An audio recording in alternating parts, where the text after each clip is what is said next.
If you're watching this video, you probably want to wear one of these, and you probably want to use one of these. For those of you guys who do not know me, my name is Christian and I run this channel called SneakerTalk. I upload sneaker lifestyle videos and vlogs throughout the week. Very active, so if that's your sort of thing, you like daily life vlogs and you like sneakers, you should probably subscribe. But in today's video, we're going to be talking about how to get hired at Foot Locker and how to get hired in retail. I decided to make this video just be titled as how to get hired in retail because I wanted to reach a broader audience since not everybody works at Foot Locker. At the heart of this video, it is how to get hired at Foot Locker, but pretty much any part-time retail job in the mall, this video does apply to. This is part 4 of my 4-part series. I might add some more parts down the road. Part 1 was how I got hired at Foot Locker. Part 2 was how I got fired at Foot Locker. Part 3 was my experiences working at Foot Locker. And I will leave links to all of those videos in the description down below so you can go ahead and marathon them. And just so you guys know, in a couple of the videos I actually have my eyebrows basically drawn on with some makeup.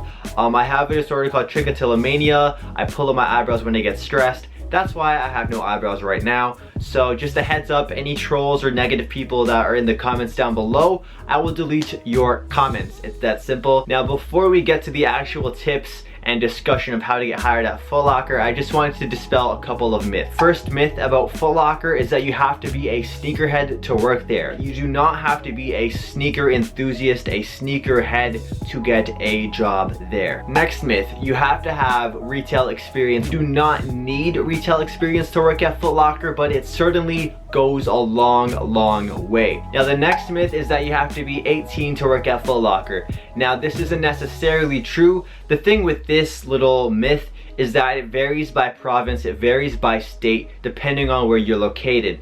In Ontario, for example, the minimum age to work at Foot Locker or in retail in any mall is 16 years old.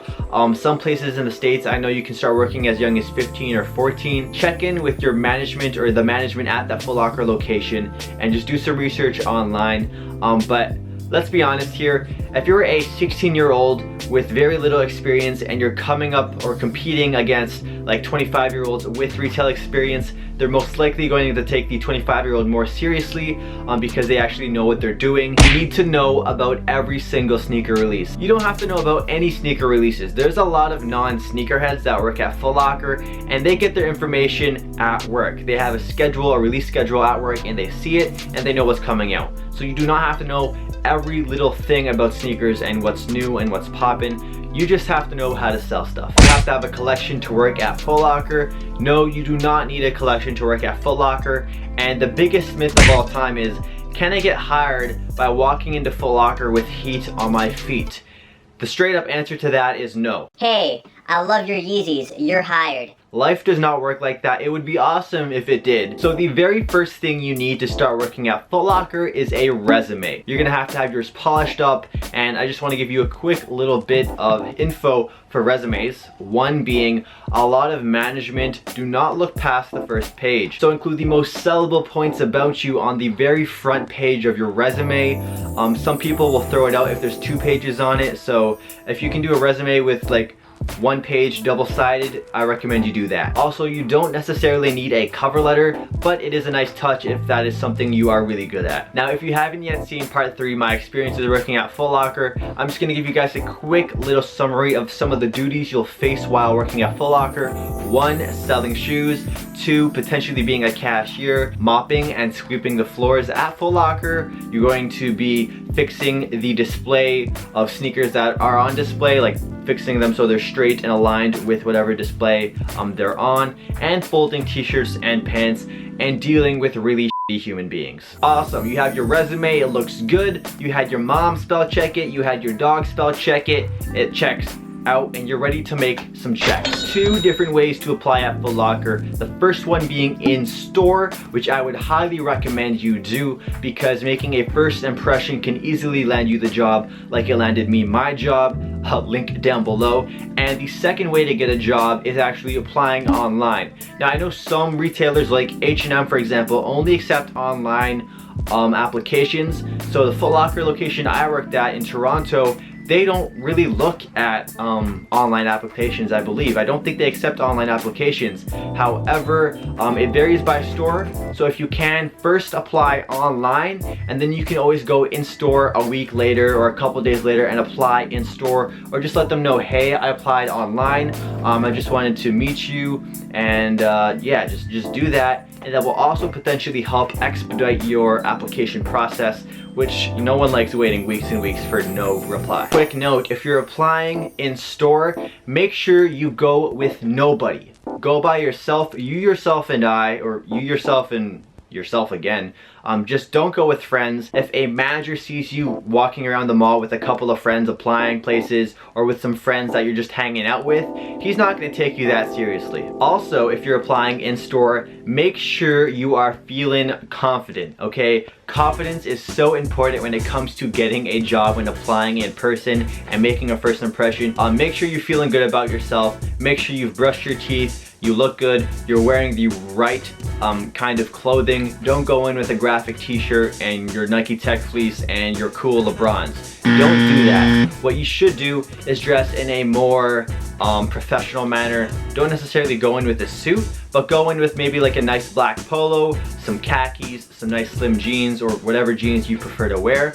Just go in so you're feeling confident that they can take you seriously and that you look friendly. And you have to be positive, okay? Positivity and confidence are the most important thing when it comes to applying in person, because if you're not a confident person and if you're not a positive person who can articulate yourself properly, what kind of salesperson are you going to be? You should also keep in mind that managers might want to roast you, okay? When I worked at Foot Locker, my manager enjoyed roasting people when they applied. He would basically give them a mini interview on the spot to see if you could like handle the heat of Foot Locker, for a lack of better words.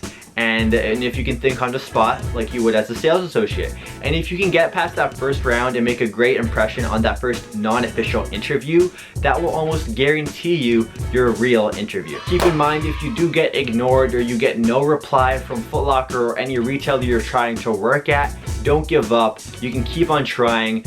I worked at Foot Locker for about a year. I got mad lucky when I applied. I basically like had the job given to me because I made a great first impression. However, one of my friends, his name's Andre, he's a high school bud of mine, and he applied, didn't get the job. He applied again like 2-3 weeks later, didn't get the job.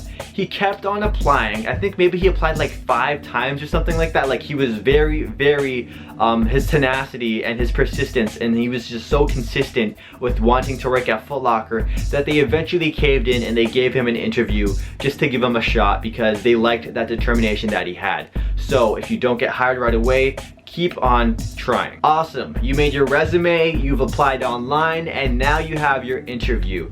Now there's 2 different kind of interviews that you can get. You can get the one-on-one interview, which is you versus, it's not like a battle, but it's you and the manager or assistant manager at the store, or it's going to be a group interview. So first off, we're going to talk about one-on-one interviews. A one-on-one interview is what I went through when I applied at Foot Locker, and it was very stressful. I think I psyched myself out a little bit going into it. Sometimes I would stutter and I wasn't very well prepared. However, I did have experience working in retail prior. I worked at Aeropostale, and I worked at Aeropostale and Foot Locker at the same time.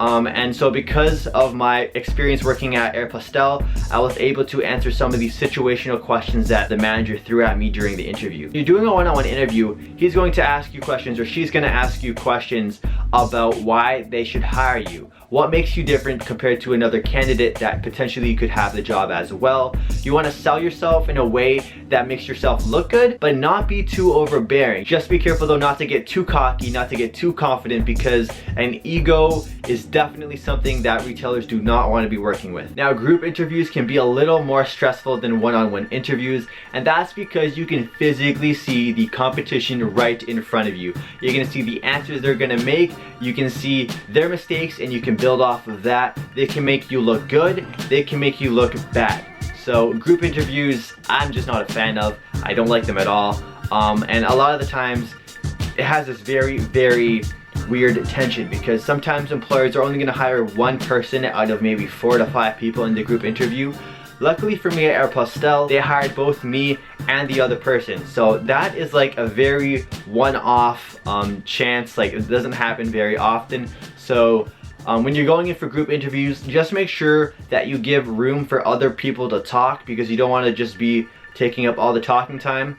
But also, don't be too shy. If you don't stand out enough, then they're probably not going to hire you, because they're not going to remember anything about you. So you have to really find that middle ground. And that's one thing I hate about group interviews, is because you're also not really able to fully express yourself and express your personality and show the type of person that you are, versus one-on-one interviews where you'll feel more comfortable telling them personal stories and stuff like that, versus group interviews, because it'll be weird opening up to like 5 different people you've never met ever. So after your interview, you should have a pretty good idea of whether they're gonna hire you or not. Some managers will be dope and actually tell you, hey, so you're gonna start in 2 weeks. Some will do that. Some will tell you they'll call you back in a couple weeks, and if they don't say anything, you can expect them to call you back in 1 to 2 weeks. However, if they don't call you back within a couple of weeks, I recommend you call them back, or you go back into the store and just be like, hey, is the position filled? I just wanted to follow up on it because I'm still actively searching for a job. So I would just like to know. So in summary, to get hired at Foot Locker or in a retailer, you want to have a awesome resume that makes you look good, short but not too long. If you're applying in person, come off as a confident and positive human being who can articulate themselves properly. You want to be able to sell yourself in a way where you don't seem too pushy. Also, at your interview, go in confident, brush your teeth, have a shower, put deodorant on, put some cocoa butter lotion on as well maybe. Also, do not forget to follow up with them, because just in case you might not get hired, they still might want to put you on sort of a wait list, because maybe they found a candidate that's better, but they can't hire 2 people at once. So that's it for this video, guys. I hope it does help answer any questions that you may have, dispelled any myths that you thought were true. If you have anything to say to me in the comments, please go ask any questions or anything like that. I will try and help out when I can. And of course, if you haven't seen the other videos on my channel for the Foot Locker series, how I got hired, how I got fired, and my experiences, please go check out those or any other of my 250 plus videos. Subscribe if you haven't yet already, and my link for my Twitter and Instagram and my Snapchat username, all my links will be in the description down below if you want to follow more into my life and onto the channels and all that stuff. Let's see if we can get this video to 1,000 likes. That would be really dope, and I'll catch you guys next time. Peace.